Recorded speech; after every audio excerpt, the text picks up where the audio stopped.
प्यारे किसान भाइयों, मैं बोल रहा हूं doctor Rajendra Gupta, principal innovation AI training centre Bathinda से। तो आज हम जिस बीमारी के बारे में बात करेंगे, ये पशुओं में जो पेशाब का रंग लाल हो जाता है, जिसको आप लोग रेड यूरिन बोलते हो।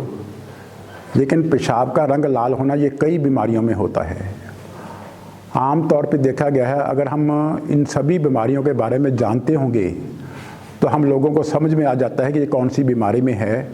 अगर आप लोग सभी बीमारियों के बारे में नहीं जानते तो आप लोगों को पता नहीं चलता ये कौन सी बीमारी के कारण है।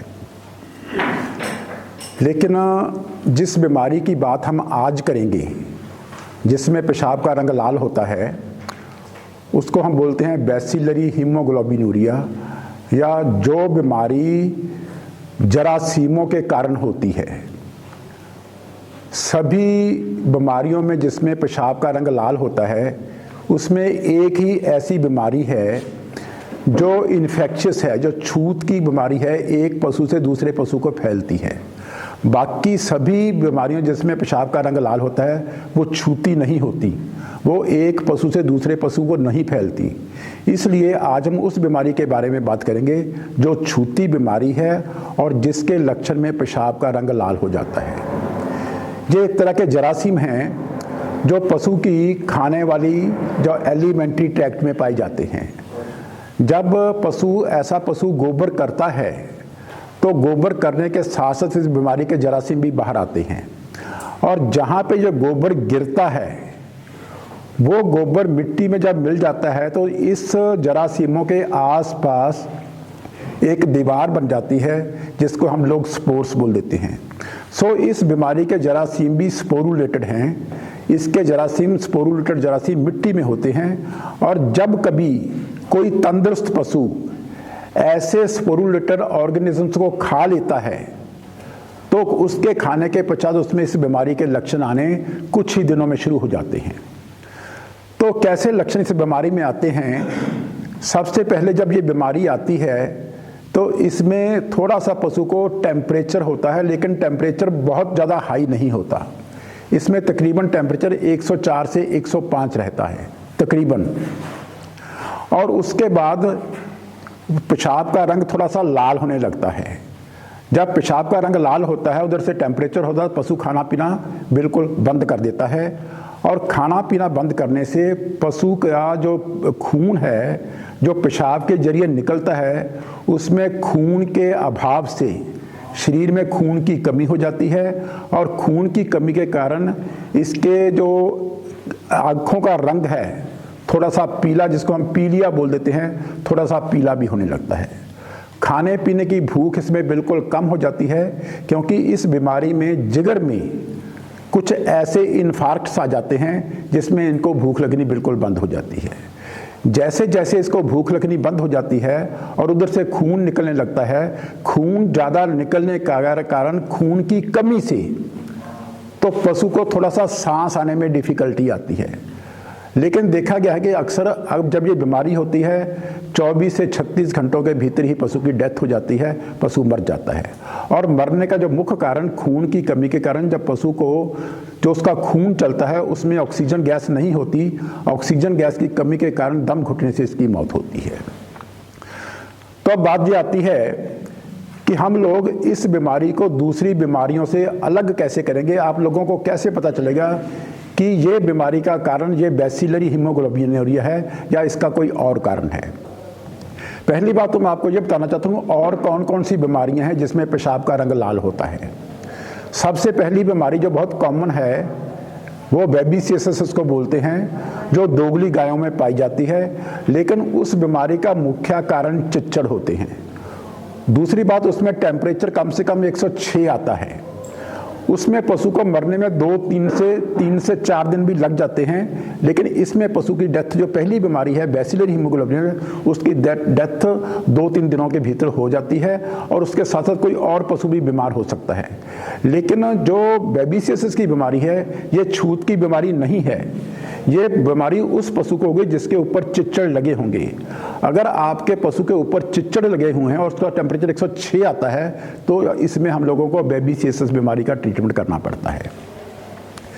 दूसरी एक और बीमारी है जिसको हम बोलते हैं लेप्टोस्पाइरोसिस। लेप्टोस्पाइरोसिस बीमारी में भी पशु के पेशाब का रंग लाल हो जाता है। लेप्टोस्पायरा भी ये एक तरह के जरासीम हैं जो पशु के शरीर के खून में पाए जाते हैं। लेकिन इसमें दूसरी बीमारियों से फ़र्क क्या है? जो लेप्टोस्पाइरोसिस में केवल पेशाब का रंग लाल नहीं होता, उसमें जब हम दूध की मिल्किंग करते हैं, कई बार दूध की मिल्किंग करने से पहले लाल रंग का दूध आता है, कई बार मिल्किंग करने के बाद में दूध का रंग लाल होता है। तो उसमें दूध का रंग भी साथ में लाल होता है, लेकिन कंडीशंस उसमें भी वही होती हैं। उसमें भी माइल्ड टेम्परेचर होता है, 100, 200, 103 टेम्परेचर होता है। वही टेम्परेचर है जो बैक्टीरियल आपकी हीमोग्लोबिनूरिया में होता है। इसलिए कई बार हम लोगों को ये डिफरेंशिएट करने में थोड़ी सी दिक्कत आ जाती है कि इन बीमारियों को हम कैसे डिफरेंशिएट करें, लेकिन विद एक्सपीरियंस आप लोगों को पता लग जाएगा कि ये लेप्टोस्पाइरोसिस के कारण है या ये बैसिलरी हीमोग्लोबिनूरिया के कारण है। तीसरी एक बात बीमारी होती है एनाप्लाज्मोसिस। एनाप्लाज्मोसिस भी ये प्रोटोजोन इन्फेक्शन है। इसमें भी खून में ये प्रोटोजोन पैरासाइट्स होते हैं, लेकिन ये बीमारी लंबी चलती है।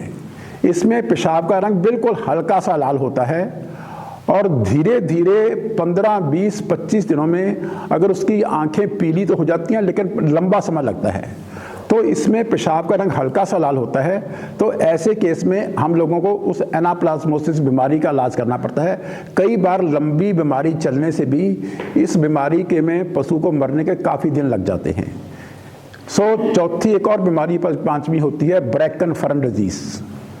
ब्रैकन फरन डिजीज क्या होती है? एक तरह की ये प्लांट्स है। इस प्लांट्स के पत्ते खाने से पशुओं में पेशाब का रंग लाल हो जाता है। लेकिन आप देखोगे इसमें जो पेशाब का रंग लाल होगा वो गाढ़ा लाल होगा और बिल्कुल लाल होगा, उसमें कालिशपन नहीं होगी। वो गाढ़ा लाल होगा और बिल्कुल साफ नहीं होगा। उसको हम ब्रैकन फरन डिजीज के कारण बोलते हैं। उसमें हम लोगों को कोई स्पेशल ट्रीटमेंट करने की ज़रूरत नहीं पड़ती। उसमें आप लोग सिंपली विटामिन B1 दे सकते हो। विटामिन B1 देने से वो बीमारी बिल्कुल ख़त्म हो जाती है। उसमें डेथ बिल्कुल नहीं होती और उसमें टेम्परेचर भी हाई नहीं होता। टेम्परेचर उसमें बिल्कुल नॉर्मल होता है। एक और बीमारी है पोस्ट पार्चुरेंट हीमोग्लोबिनूरिया, जो आमतौर पे देखा गया है सूने के बाद, जैसा कि इसका नाम बोलता है पोस्ट पार्चुरेंट, सूने के पश्चात। ये बीमारी सूने के पश्चात पशु में आती है। लेकिन ये भी देखा गया है, जरूरी नहीं कि सूने के बाद में आए, सूने से पहले भी ये बीमारी आती है। तो इसमें भी टेम्परेचर पशु में बिल्कुल नहीं होता। पशु 2, 3, 4 दिन तो पहले खाता पीता रहता है, लेकिन 2, 3, 4 दिन के बाद इसका खाना पीना बंद हो जाता है और पशु को गोहा रुक रुक के आने लगता है। उसका गोहा उसके रेक्टम में फंस जाता है, वो बाहर निकल नहीं पाता क्योंकि पिछले मसल्स काम नहीं करते। ये बीमारी केवल फास्फोरस की डेफिशिएंसी के कारण आती है।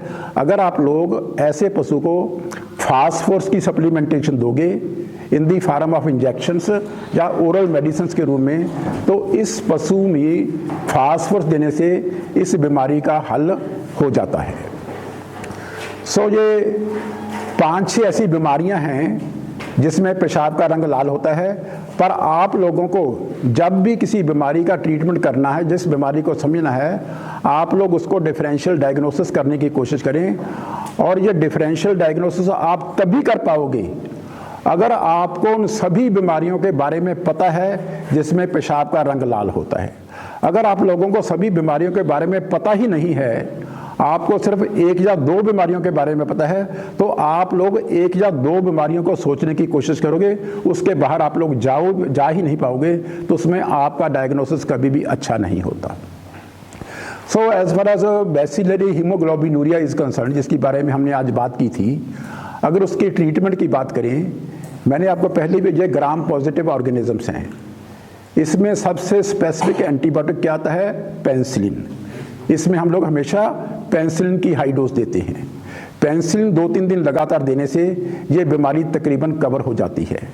लेकिन क्योंकि इसमें स्पोरुलेटेड ऑर्गेनिजम्स होते हैं, स्पोरुलेटेड ऑर्गेनिज्म हमेशा बॉडी के अंदर टॉक्सिन भी पैदा करते हैं।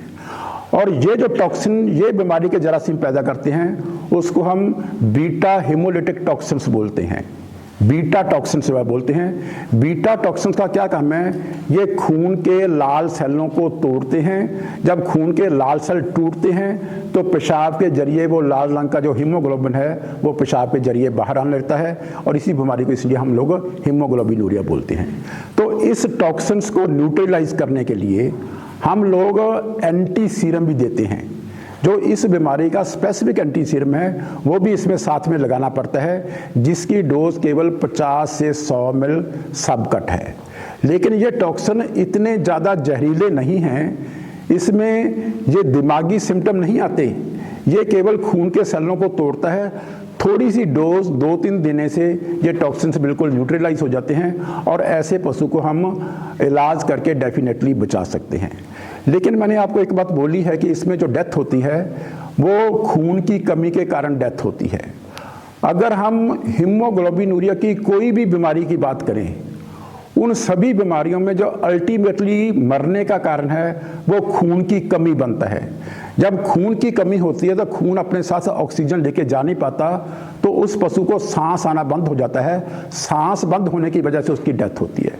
तो हम लोग, अगर पॉसिबल है, अगर आप लोग तो नहीं कर पाओगे, लेकिन आप लोग डॉक्टर को पूछ सकते हो, कम से कम जिस डॉक्टर के पास आप इसका इलाज करवाना चाहते हो। अगर आपको लगता है कि ये केस ट्रीटमेंट करने में कुछ लेट हो गया, तो उसमें अगर हम ब्लड ट्रांसफ्यूजन दे दें, तो ब्लड ट्रांसफ्यूजन देने से कम पशु की ज़िंदगी 2-3-4 दिन बढ़ जाती है।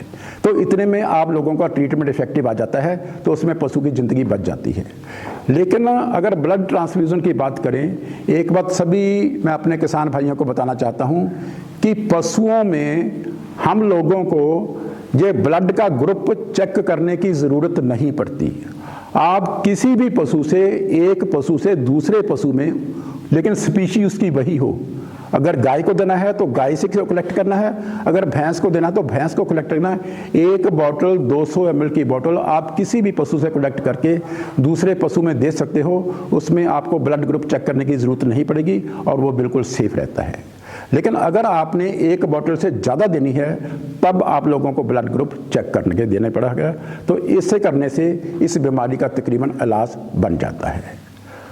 किसान भाइयों से अब बेनती करूंगा, अगर आप लोगों ने इस बीमारी के बारे में या इसके बारे में कोई और बात पूछनी है तो आप पूछ सकते हो।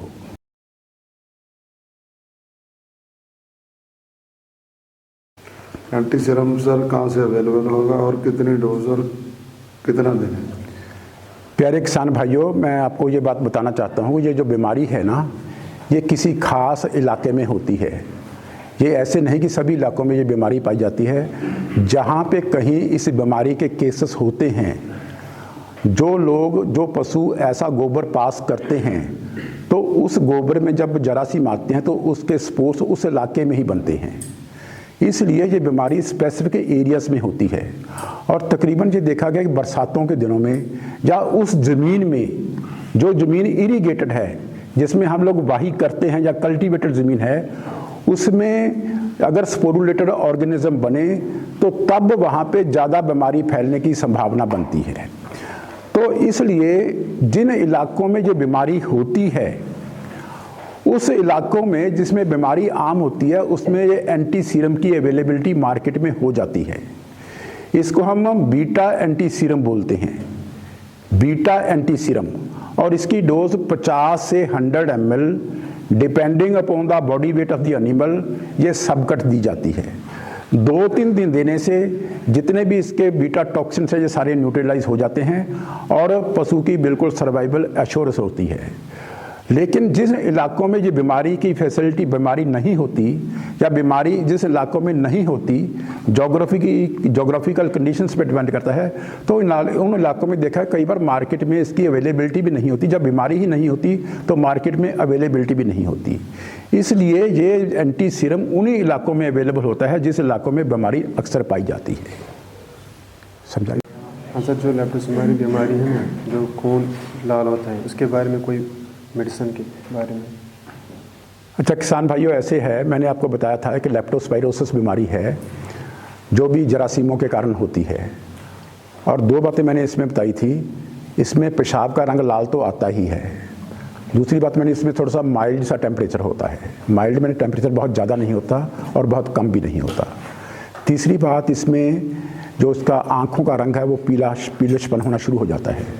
लेकिन इसके साथ साथ जो इसका एडिशनल सिम्टम है, इसमें जब हम दूध की मिल्किंग करते हैं, कई बार दूध की मिल्किंग करने से पहले और कई बार दूध की मिल्किंग करने के बाद में जो दूध निकलता है उसका रंग भी लाल होता है। तो उसमें हम लोगों को जो शक पड़ जाता है कि ये लेप्टोस्पाइरोसिस बीमारी हो सकती है, क्योंकि इसमें दूध का रंग भी थोड़ा सा लाली में आता है। तो इस बीमारी का अगर हम स्पेसिफिक ट्रीटमेंट देखें, ये ट्रीटमेंट बाकी सभी जो बीमारियां में जिसमें हीमोग्लोबिनूरिया आता है उनसे इसका ट्रीटमेंट थोड़ा सा अलग है, क्योंकि ये बेसिकली ग्राम नेगेटिव ऑर्गेनिजम्स हैं। लेप्टोस्पाइरा ग्राम नेगेटिव ऑर्गेनिजम्स हैं। इसमें हम लोगों को सबसे इफेक्टिव मेडिसिन स्ट्रेप्टोमाइसिन सल्फेट आती है। क्या मेडिसिन आती है? Streptomycin sulphate. लेकिन अगर आप लोगों को कुछ कन्फ्यूज़न है क्या ये बेसिलरी हीमोग्लोबिनूरिया है कि लेप्टोस्पाइरोसिस है, उसमें हम लोग पेनिसिलिन यूज़ करते हैं, इसमें हम लोग स्ट्रेप्टोमाइसिन यूज़ करते हैं। आपके पास अगर डिफरेंशियल डायग्नोसिस नहीं भी हो पाता तो you can give a combination of streptomycin plus penicillin, that is called streptopenicillin. आप लोगों को स्ट्रेप्टोपेनिसिलिन 5 ग्राम की डोज इंट्रामस्कुलर देनी होगी। इसमें इन दोनों बीमारियों की कवरेज हो जाती है। लेकिन कई बार अगर हम स्ट्रेप्टोमाइसिन जो आती है उसके 2 साल्ट आते हैं, स्ट्रेप्टोमाइसिन सल्फेट एंड डाईहाइड्रोस्ट्रेप्टोमाइसिन। अगर हम इसकी सिंगल डोज डाईहाइड्रोस्ट्रेप्टोमाइसिन की दे दें, वो इस बीमारी में ज़्यादा इफेक्टिव आता है, उसमें इस बीमारी को कवर करने के चांसेस और ज़्यादा बढ़ जाते हैं। अगर डाईहाइड्रोस्ट्रेप्टोमाइसिन मार्केट में आप लोगों के पास ऐसी कंडीशंस में अवेलेबल नहीं है तो आप लोग स्ट्रेप्टोपेनिसिलिन की कम्बिनेशन भी दे सकते हो। दोनों ही इसमें इफेक्टिव आएंगी और दोनों में आपके केसेस रिकवर हो जाएंगे। सर मेरा क्वेश्चन ये है, सर आपने बता दिया कि अगर कोई पशु बीमार हो जाएगा जिसकी ये प्रॉब्लम हो जाएगा सर, हम एक पशु से दूसरे पशु को उसका ब्लड भर सकते हैं सर, मगर आपने सर इसके साथ ये बता दिया कि हमें उसकी ब्लड ग्रुप चेक करने की ज़रूरत नहीं है सर। हमें ये चीज़ क्यों चेक करने की ज़रूरत क्यों नहीं है? पहले मेरा ये क्वेश्चन एक ही है। और दूसरा क्वेश्चन ये है सर कि अगर हम उसको ग्लूकोज भरेंगे उसके साथ, हम उस ग्लूकोज के साथ कोई इंजेक्शन भर सकते हैं जब तक उसका काम चलेगा, ट्रीटमेंट चलेगा, वो सही हो जाएगा सर? हाँ किसान भाइयों, ऐसे है, मैंने आपको बताया जितनी बीमारियां में हीमोग्लोबिनूरिया आता है या पेशाब का रंग लाल होता है, पेशाब का रंग लाल होने का भाव पेशाब खून के लाल सेल टूटते हैं, टूटने से उस पशु में खून की कमी आएगी। हमेशा ही सभी बीमारियों में जो उसका डेथ का कारण बनता है वो खून की कमी ही बनता है।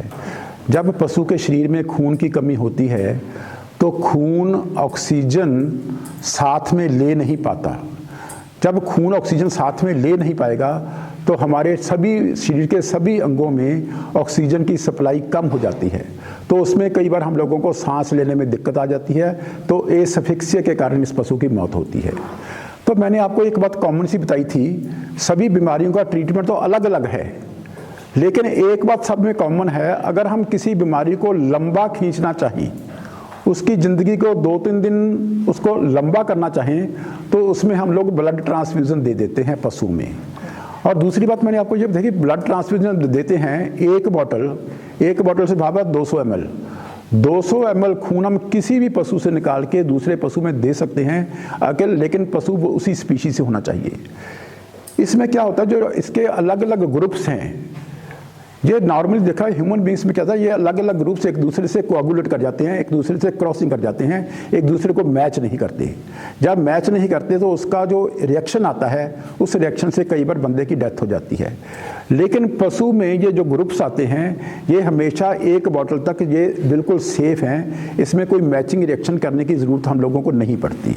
लेकिन अगर हम लोगों ने एक बॉटल से ज़्यादा देनी है तब आप लोगों को ग्रुप्स की मैचिंग करनी चाहिए, तब आप लोग केवल उसी ग्रुप का इसमें ब्लड दे पाओगे जो ग्रुप उस पशु का है।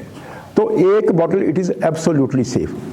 दूसरी बात इन्होंने पूछा है कि अगर हम लोग इसमें कोई हाइड्रेशन थेरेपी देना चाहें, या इसमें आप लोग को नॉर्मल सलाइन या ग्लूकोज सलाइन या कोई ऐसा कोई हाइड्रेशन थेरेपी देना चाहें, तो हाइड्रेशन थेरेपी भी आप इसमें दे सकते हो। क्या होगा, जितना खून कम हुआ है कम से कम उतने खून की मात्रा तो एक बार तो उसमें बढ़ जाएगी, खून तो वो नहीं होगा, लेकिन खून का जो वॉल्यूम है वो बढ़ जाएगा। लेकिन ये भी टेम्परेरी एक तरह का रिलीफ है। लेकिन जितनी उसकी ज़िंदगी लंबी होती है खून देने से, केवल हाइड्रेशन थेरेपी देने से उतनी लंबी नहीं होती। ब्लड ट्रांसफ्यूजन का इफेक्ट हमेशा ज़्यादा आएगा, हाइड्रेशन थेरेपी का इसमें इफेक्ट कम आएगा। लेकिन अगर हम और क्या साइनोकोबालामिन, मिथाइल कोबालामिन की बात करें, ठीक है ना, अगर उसमें आप साथ में दे दोगे तो उसका कोई नुकसान नहीं है, क्योंकि वो भी बहुत अच्छी है, इसमें प्रेपरेशन अच्छी है, उसमें खून बनाने का थोड़ा सा काम करता है। लेकिन उससे भी बेहतर खून बनाने के लिए हमें किस चीज़ की ज़रूरत है? हम लोगों को, पशु को आयरन के इंजेक्शन देने पड़ते हैं। पर आयरन के इंजेक्शन देने का आप लोगों को तभी फायदा है अगर वो पशु कुछ खा पी रहा है।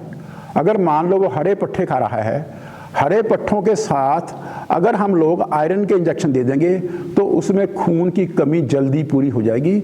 लेकिन ये देखा गया है प्राय कि जब हमारे पशुओं का पेशाब का रंग साफ हो जाता है उसके बाद हम लोग आयरन थेरेपी अडॉप्ट करते हैं। उससे पहले हम लोगों को आयरन थेरेपी अडॉप्ट करने का उतना फ़ायदा नहीं होता जितना उसके बाद में होता है।